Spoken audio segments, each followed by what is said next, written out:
Pokud plánujete pořídit si miminko, určitě oceníte pár rad a tipů při koupi novorozenecké výbavy. Budeme si povídat o nezbytnostech, které vašemu miminku nesmí chybět, a věřím, že i zkušené matky ocení nějaký ten nápad či novinku na trhu. Vyspovídám skutečnou odbornici, paní Dagmar Hlaviznovou ze studia Aesthetic. Tak pokud čekáte své první miminko, tak je potřeba si na začátku uvědomit, že těch věcí bude docela dost. Já bych se zamyslela nad tím, co takové vaše děťátko bude dělat. Takže bude nejvíc času stráví v postýlce, budete chodit na procházky, budete cestovat třeba z porodnice a potom dále na nákupy. Když si vezmeme výbavu postýlky, tak tam úplným základem je prostěradlo. Jak prostěradla můžete zvolit různá, samozřejmě úplně ty základní jednoduchá, ale to vaše prostěradlo může sloužit i jako ochrana té postýlky, takže může být nějaké nepropustné a potom může být z různých materiálů, takových bavlněných, pokud třeba děťátko se narodí s citlivou pokožkou, anebo i takových měkkých, hřejivých, mazlivých. Vy tu postýlku můžete koncipovat jako pelíšek.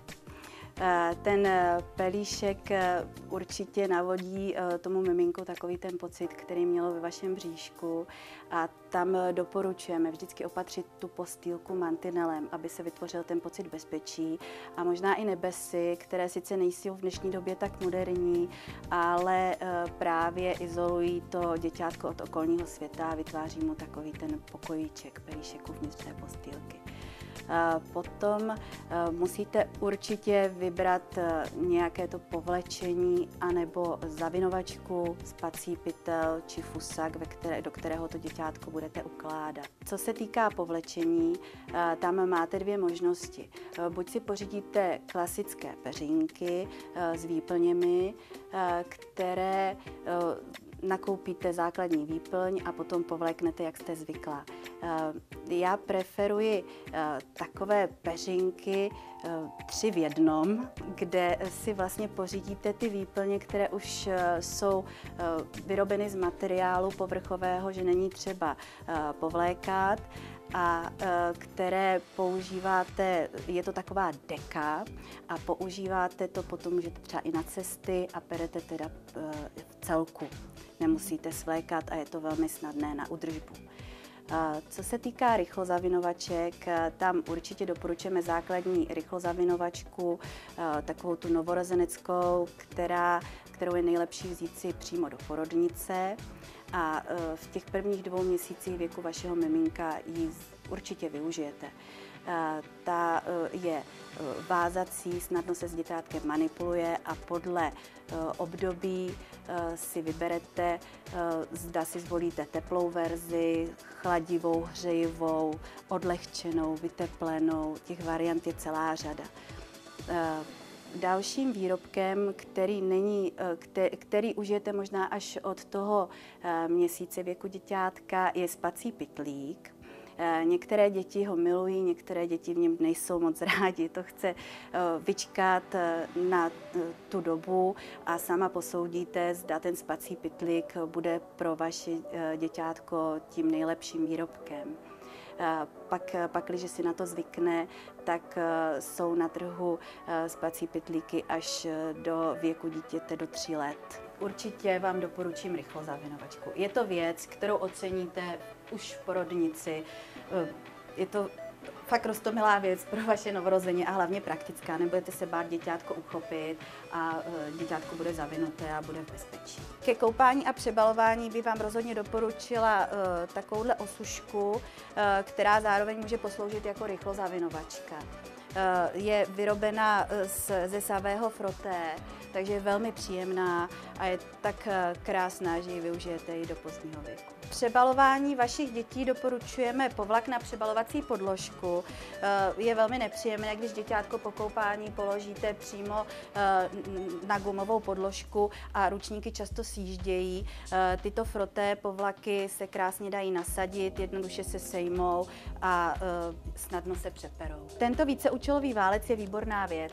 Slouží v období těhotenství, kdy si můžete polohovat stále rostoucí bříško a ve chvíli, kdy se vám narodí miminko, tak vám poslouží k polohování děťátka, k takové izolaci a zábraně můžete využít zároveň jako mantinel do dětské postýlky. Je potřeba myslet i na cestování s děťátkem.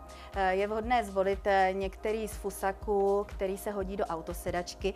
Tento typ s dělenými nohami je výborný, je velmi praktický, slouží zároveň jako taková dečka a chrání hlavičku děťátka. Pokud se dítě narodí do letního období, pak nezapomeňte nějaký ochranný potah do autosedačky.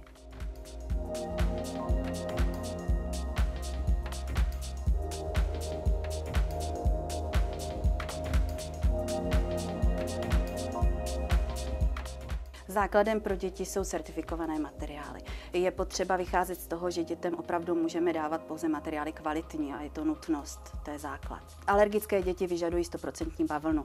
Tam asi není vůbec o čem přemýšlet. 100% kvalitní bavlnu, kterou můžu prát, mohu ji vyprat na vysoký stupeň a můžu to tímhle způsobem hygienicky udržovat. Potom jsou výrobky, které se k dětem jednoznačně hodí, které zase zajišťují výbornou tepelnou pohodu, jako jsou polyestery, jsou to moderní materiály mikroplyše, mikroflísy, které pokud jsou ve vysoké kvalitě, tak rozhodně nemusíme mít problém tento materiál dítěti poskytnout nebo doporučit. Naopak je velmi vhodný, protože je velmi příjemný. Pokud se rozhodnete pořídit si třeba takovýto novorozenecký košík, tak určitě doporučíme klasický výrobek Plimo. Jedná se o takový exkluzivní set, tady v tomto případě je to rychlozavinovačka, kterou může maminka využít ku příkladu na křtiny a zároveň je to úžasná věc pro první návštěvy u vašeho miminka.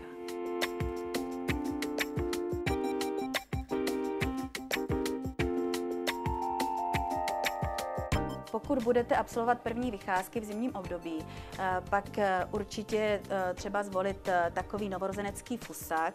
Je velmi praktický, využijete ho i doma, i do autosedačky.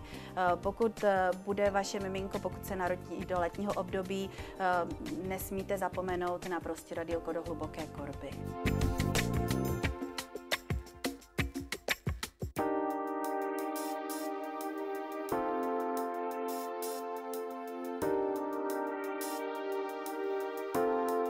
Do sportovních typů kočárku bych vám potom doporučila tento středem otevíravý fusak, který je praktický zejména na horách, nebo můžete použít třeba i na sáňky. Na procházky s kočárkem je vhodné pořídit si praktickou tašku s přebalovací podložkou, která má vnitřní prostor uspůsobený dětským potřebám.